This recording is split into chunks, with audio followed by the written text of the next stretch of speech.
दिखाई है जिसमें फैक्ट्रियों में काम करने वाले मजदूर हों, होलसेल मार्केट्स हों, चूड़ी की खरीदारी किस कदर अरूज पर है। हम इस वक्त एक शॉप में मौजूद हैं। हम यहाँ पर कुछ बच्चे ख़रीदारी कर रहे हैं, उनसे बात करते हैं। कौन सी चूड़ियाँ आप लेने आई हैं ईद की तैयारी पर? हम मैचिंग की चूड़ियाँ ढूंढ रहे हैं फ़िलहाल तो, और जो कि हमें बहुत मुश्किल हो गई है ढूंढने में, और रश इतना है, इतनी मुश्किलों से ढूंढ रहे हैं। आपको तो पता है कि ईद का त्यौहार बगैर चूड़ियों के तो बिल्कुल नामुकम्मल है, इसलिए बस चूड़ियाँ ढूंढ रहे हैं और दुआ करें कि हमें भी मिल जाए हमारी बिल्कुल पसंद की चूड़ियाँ। अच्छा, हर साल आप मैचिंग लेती हैं या अलग अलग चूड़ियाँ लेती, कौन सी पसंद है आपको? ज़्यादातर तो मतलब कॉम्बिनेशन ज़्यादा अच्छा लगता है ना, कि अगर हमारे पास मेहरून सूट है तो गोल्डन अच्छा लगेगा, या ब्लैक सूट है तो इसके साथ वाइट अच्छे लगेंगे, तो कॉम्बिनेशन। लेकिन इस दफ़ा सोचा है कि मैचिंग ही लेनी है, कुछ भी हो जाए मैचिंग ही ढूंढनी है। आप कौन सी चूड़ी तलाश कर रहे हैं? मैं वाइट कलर के कुछ प्यारे प्यारे से चूड़ियाँ तलाश कर रही हूँ, क्योंकि मैंने इस दफ़ा वाइट कलर का सूट लिया है और फिर अभी मैं और कपड़े लूँगी तो उसके हिसाब से चूड़ियाँ खरीदूँगी। अच्छा, कौन से डिज़ाइन आपको पसंद है, कौन सी चूड़ी पसंद है? मुझे ज़्यादा तो यहाँ पर अभी गोल्डन कलर की और ब्लैक वगैरह कलर की चूड़ियाँ पसंद आई हैं, और वाइट कलर के प्यारे प्यारे नग वाले जो डिज़ाइन चल रहे हैं ना आजकल, वो पसंद आए। अच्छा, यहाँ आपने गुफ्तगू सुनी, आगे भी शॉप्स हैं वो भी दिखाते हैं। अगर व्यू आपको बाज़ार का इमरान दिखाएं तो यहाँ पर जो ख़रीदार हैं वो मुसलसल आ रहे हैं, और ज़ाहिर है कि ख़वातीन जो हैं वो थोड़ा सा बात करने से हिजाब करती हैं, और बाज़ार की जो सूरत हाल है, ख़रीदार बड़ी तादाद में मौजूद है, और ख़ास तौर पर जो ताजिर हजरात हैं वो इस साल इस सीज़न में काफ़ी हमें खुश नज़र आते हैं कि किस तरीके से रश है बाज़ार में और क्या ख़रीदारी हो रही है। तो ये सूरत हाल हमने आपको दिखाई। यहाँ जो ख़रीदार हैं चूड़ी के वो मौजूद हैं, और दीगर हम शॉप्स पे चलते हैं, आपको दिखाते हैं कि क्या ख़वातीन कहती हैं और किस तरीके से ख़रीदारी हो रही है। आएँ आगे चलते हैं।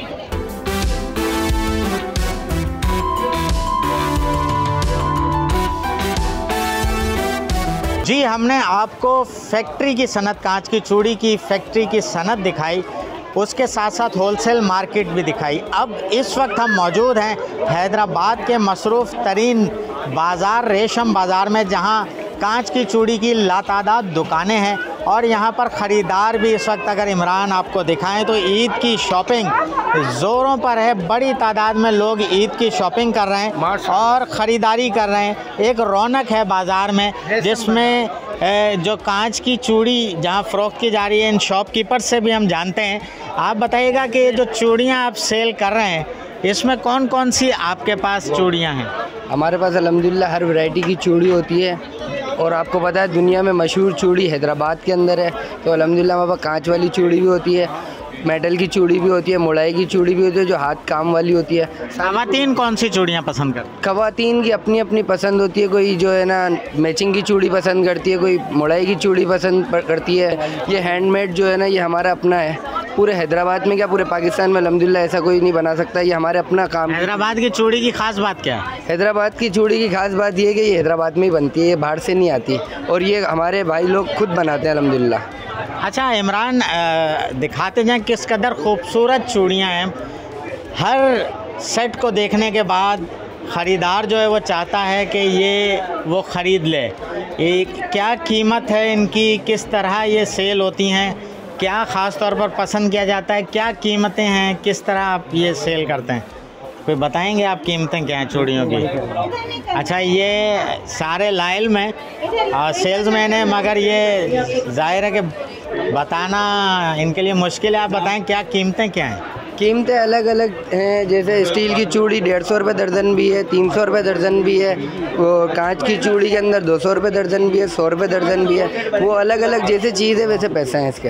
आपके पास सीज़न है ईद का, ये कितना कामयाब है? गुज़िश्ता साल की निस्बत ख़रीदार है? ख़रीदार है, लेकिन पिछले साल जो है ना थोड़ा पीक पे काम था, महंगाई की वजह से, चूड़ियों के रेट की वजह से चूड़ियों के रेट थोड़े से बढ़ गए, तो इसकी वजह से थोड़ा सा काम डाउन है। इंशाल्लाह अल्लाह से उम्मीद है कि आखिर की परचेजिंग होती है चूड़ियों की, मैचिंग की चूड़ियाँ लेते हैं, कांच की चूड़ियाँ लेती हैं, मेटल की चूड़ियाँ लेती हैं, परचेजिंग करके फिर आखिर में जो है ना हमारी चूड़ियों की परचेजिंग होती है। कौन सी चूड़ियाँ आपके पास हैं जो कि फ़ेमस हैं और ख़वातीन और बच्चे जो है वो ख़रीदना पसंद करते हैं? देखिए बच्चे आजकल के जो है वो सारे मैचिंग की तरफ चले गए हैं। जो नई जनरेशन जो आई है वो मैचिंग के ऊपर चले गई है। लेकिन जो बड़े बूढ़े जो पहनते थे वो मीने वाली चूड़ी होती थी, मुड़ाई वाली चूड़ी होती, ये बड़े शौक़ शौर से पहनी जाती थी। पहले बहुत चलती थी, अब उनका दौर ख़त्म हो गया, अब नए जदीद दौर आ गए। तो बस यही है। कारोबार कैसा है ईद के दिनों में, आम दिनों में?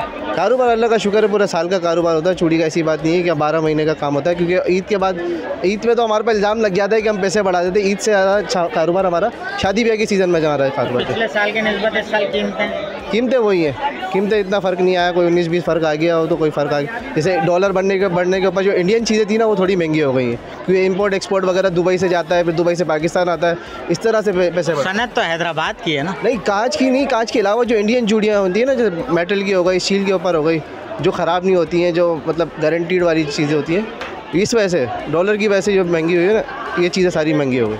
अच्छा, गुफ्तगू आपने सुनी हैदराबाद की जो सनत है वो ओवरऑल सूरत हाल इस सनत की कोई अच्छी नहीं है। मज़दूर परेशान है, ख़वातीन जो घरों में काम करती हैं वो परेशान हैं। 1 लाख के करीब ख़ानदान इस सनत से बराह रास्त जुड़े हुए हैं, मगर इसकी ख़रीदारी ईद के दिनों में, शादी ब्याह की तकरीबात में और आम त्योहारों पर बेपनाह होती है। और जो ख़वातीन हैं, बच्चे हैं, बच्चियाँ हैं, वो ख़रीदती हैं, खुशी के त्योहारों पर अपनी कलाइयों पर सजाती हैं और खुशी का इज़हार करती हैं, जिससे इस सनत को भी फ़रोग़ मिलता है और इससे जुड़े लोगों को रोज़गार भी मिलता है। सब्सक्राइब करें और बेल दबाएं ताकि कोई खबर रह न जाए।